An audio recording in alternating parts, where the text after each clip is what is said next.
পলিটেকনিকের ৬ দফা যে আন্দোলন, এই আন্দোলনকে সমর্থন জানিয়েছে বাংলাদেশের সমস্ত কারিগরি শিক্ষার্থী। এবং প্রথম অবস্থায় আন্দোলন এতটাই বেগবান হয়েছিল যে সারা বাংলাদেশ, সারা দেশের মিডিয়া এবং শিক্ষা সংশ্লিষ্ট এবং সরকার সংশ্লিষ্ট সমস্ত মানুষের মনোযোগের কেন্দ্রবিন্দুতে এই আন্দোলন চলে এসেছিল। হঠাৎ করে আন্দোলনকে স্থগিত করার ফলে কিছু পলিটেকনিকে স্বেচ্ছায় আন্দোলনকে টিকিয়ে রাখার স্বার্থে শাটডাউন করলো পলিটেকনিক। আর এটাই হয়ে গেল এখন আন্দোলনের মূল নিয়ম। আর এতে করে অধিকাংশ শিক্ষার্থী এখন বাসায় বসে আছে, পলিটেকনিক বন্ধ, আর এই অবস্থায় আন্দোলন কিন্তু বেগবান হচ্ছে না। ফলে সেশন জট হওয়ার একটা সুযোগ সৃষ্টি হয়েছে, আর এই সুযোগ আপনাদের ক্ষতির কারণ। আর আন্দোলনকে যদি সঠিক পন্থায় করতে হয়, ক্লাস করতে হবে ভাই, পরীক্ষা বর্জন করেন।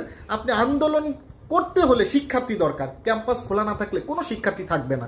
সো এই বিষয়টা সম্পর্কে আমি বলতে গিয়েও দ্বিধা দ্বন্দ্বের ভিতর দিয়ে আবার চিন্তা করলাম, যদি না বলি তাহলে অন্তত চিন্তা করবে কিভাবে।